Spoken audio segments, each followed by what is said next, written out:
Selamat pagi para netizen dimanapun kita berada. Salam inspirasi bagi kita semua. Ya, para termul sudah kocar kacir hari ini ya. Ramai-ramai ya mendatangi Polda Metro Jaya, mendatangi pihak polisian begitu kan. Buat apa begitu? Ya, satu ada yang mempertanyakan bagaimana laporannya. Apakah Roy Suryo mau diproses atau tidak? Satunya ingin ngebet sekali memenjarakan Roy Suryo. Satunya ingin ngebet ya Rismon sebagai kambing hitam ya untuk mengungkapkan siapa dalang di balik ijazah dugaan ijazah palsu itu. Begitu ngerinya begitu kan? Begitu ngerinya sekarang ini. Ya, salah satunya apa yang dilakukan Egy Sujana begitu. Ya, Andi Azwan ini kabarnya begitu kan ditantang oleh Egy Sujana untuk melaporkan Roy Suryo lagi, ya. Dan Dokter Tifa, ya, yang bilang pembohong soal restoratif justice. Wih.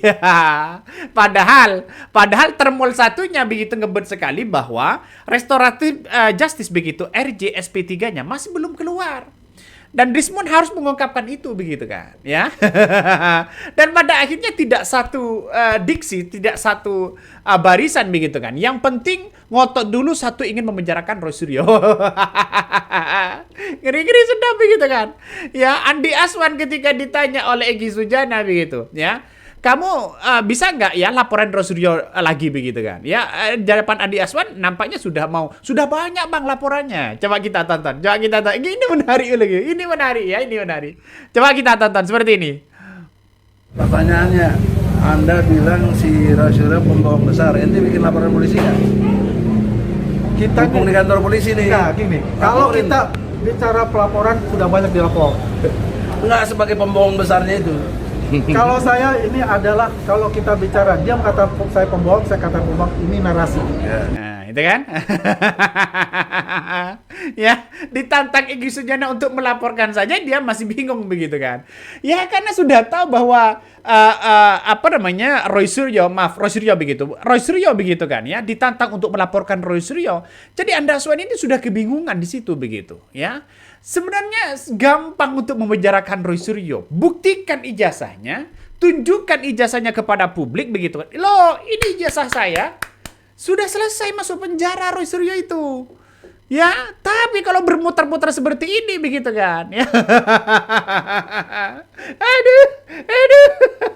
Nampaknya Egy Sujana masih ya menurut saya pribadi dengan Roy Suryo tidak ada masalah begitu kan. Tapi ya sekarang mempertanyakan begitu. Ya Roy Suryo nampaknya harus masuk penjara nampaknya begitu kan. Ya bagi versi termol. Nah, coba kita tonton lagi. Ngeri-ngeri sedap bos ya. Perusahaan ini gara-gara begini jadi terbengkalai. Nah sekarang kita urus, insya Allah. Belum lagi kasusnya dengan Podomoro. Ya, insya Allah dengan Podomoro ada nilai kita, tanah kita yang disunter diambil alih. Ya, sudah sekian lama dengan nilai masih kurang lebih 500 miliar. Ada satu lagi lewat DKI. Nah, ini DKI nih Pak Pramono Anung. Udah saya bikin surat kepada Anda. Bahkan zaman Anies Baswedan 5 kali saya somasi Anies Baswedan tapi tidak merespon. Termasuk sekarang Pramono Anung juga belum merespon. Padahal saya sudah datangi kantornya. Nah, itulah apa yang kemudian disampaikan oleh Egy Sujana begitu. Sebenarnya saya pribadi melihat bahwa kenapa para termol-termol sekarang ini sudah menyerang Roy Suryo begitu kan ya, dianggap tidak punya kekuatan apa-apa, dianggap bahwa yang diteliti adalah palsu dan sebagainya. Tapi pada akhirnya Roy Suryo punya kesempatan yang luar biasa begitu. Ketika Rismon keluar, justru posisi Roy Suryo ini semakin kuat. Ya, ada sebagian orang yang datang berbondong-bondong mensupport begitu kan ya terhadap Roy Suryo begitu. Ya salah satunya Purnawirawan begitu, Jenderal Purnawirawan ya, TNI begitu kan ya. Banyak yang kemudian mensupport Roy Suryo dan kawan-kawan mereka. Jadi secara tidak langsung bahwa ya apa yang kemudian disampaikan dalam beberapa pertemuan-pertemuan seperti ini nampaknya belum mampu mengalahkan Roy Suryo. Padahal termol itu sudah bersatu begitu. Aduh, ngeri bos, Jadi saya berpikir bahwa ya suatu saat nanti begitu ya kasus-kasus seperti ini hilang di telan bumi. Kenapa? Satunya tidak kunjung menunjukkan ya Padahal ini sudah dinanti-nanti oleh Roy Suryo dengan kawan-kawan mereka padahal. Jadi Rismon kalau misalnya punya bukti dan kuat punya apapun fakta-fakta lain, ungkapkan di publik. Ya, ungkapkan ya sekarang ini siapa dalangnya. Biar clear dong siapa yang bermain itu begitu kan. Tapi kalau tidak punya bukti ya ini kan ngeri-ngeri sedap. Ya Roy Suryo Rismon hanya dijadikan sebagai sebagai sasaran saja begitu kan pada akhirnya. Coba kita tonton lagi ya. Kita tidak Harus menggunakan. dibuktikan, bro. Ya, kan dugaan kita. Ketika saya save, itu memang automatically namanya itu Dr. Tifa. Bukan saya tambahkan Dr. Tifa. Automatically dia langsung masuk itu Dr. Tifa. Ya.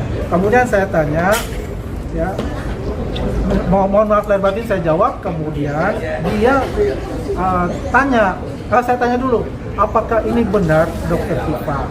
Iya bang.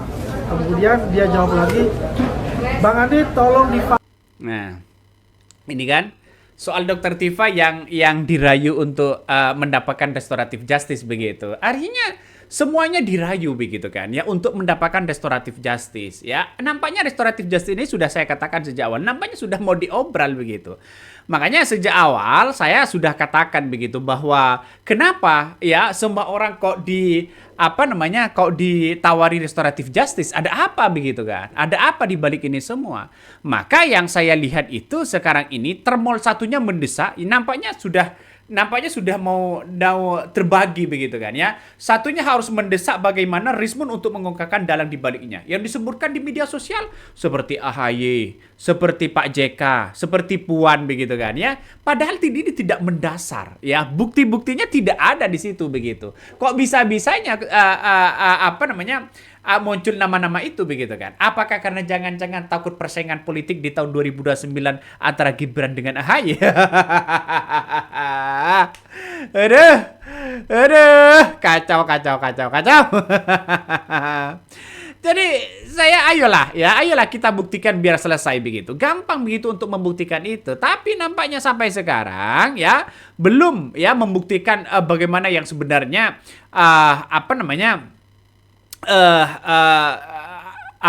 soal dugaan ijazah palsu ini begitu. Artinya ijazahnya asli ditunjukkan kepada publik apa tidak begitu kan. Ya seharusnya kan ditunjukkan dong begitu. Biar selesai, biar Roy Suryo masuk penjara. Kan itu logikanya. Ya diharapkan oleh mereka begitu. Tapi kok bermain berbelit-belit. Roy Suryo santai ya karena dia kan sudah paham sebagai ahli peneliti begitu kan. Ya, yang disebut ya Abraham Samad, Pak JK ya, Sudirman Said, Said Didu ya, AHY, Puan Maharani. Boleh. Ini tokoh-tokoh nasional yang kemudian disebutkan di berbagai media sosial begitu kan. Padahal buktinya tidak ada di situ begitu. Saya kira tidak mungkin mereka membiayai Roy Suryo begitu kan. Ini kan inisiatif dari Roy Suryo sendiri. Jadi sama dengan Rismon. Itu sudah diakui inisiatif dirinya begitu kan. Kita sebagai ahli punya kemampuan untuk meneliti itu begitu. Maka kemudian ya ada dorongan begitu untuk tidak hanya jadi penonton saja begitu. Seperti apa yang diceritakan oleh istri Rismon. Jadi saya kira sekarang sudah mulai kehilangan marwahnya begitu kan. Kenapa? Karena kita lihat saja bahwa persoalan hal-hal seperti ini ya terus digoreng oleh mereka begitu. Coba konten-konten mereka para termol. Yang dibahas itu ya pasti soal dugaan ijazah. Ya Rismon, Roy Suryo begitu kan. Ya sekarang muncul di balik ini sih biar isunya agak seru begitu kan. Muncul nama AHY, muncul nama Said Didu, muncul nama Abraham Samad, muncul nama Pak JK begitu kan ya. Muncul namanya Sudirman Said begitu kan. Ini kan yang muncul nama-nama ini saya kira tidak terlibat dalam apa yang kemudian diliti oleh Roy Suryo dengan kawan-kawan mereka begitu kan. Kok muncul? Ya karena karena takut menjadi lawan politik di tahun 2029. Itu sudah paham orang.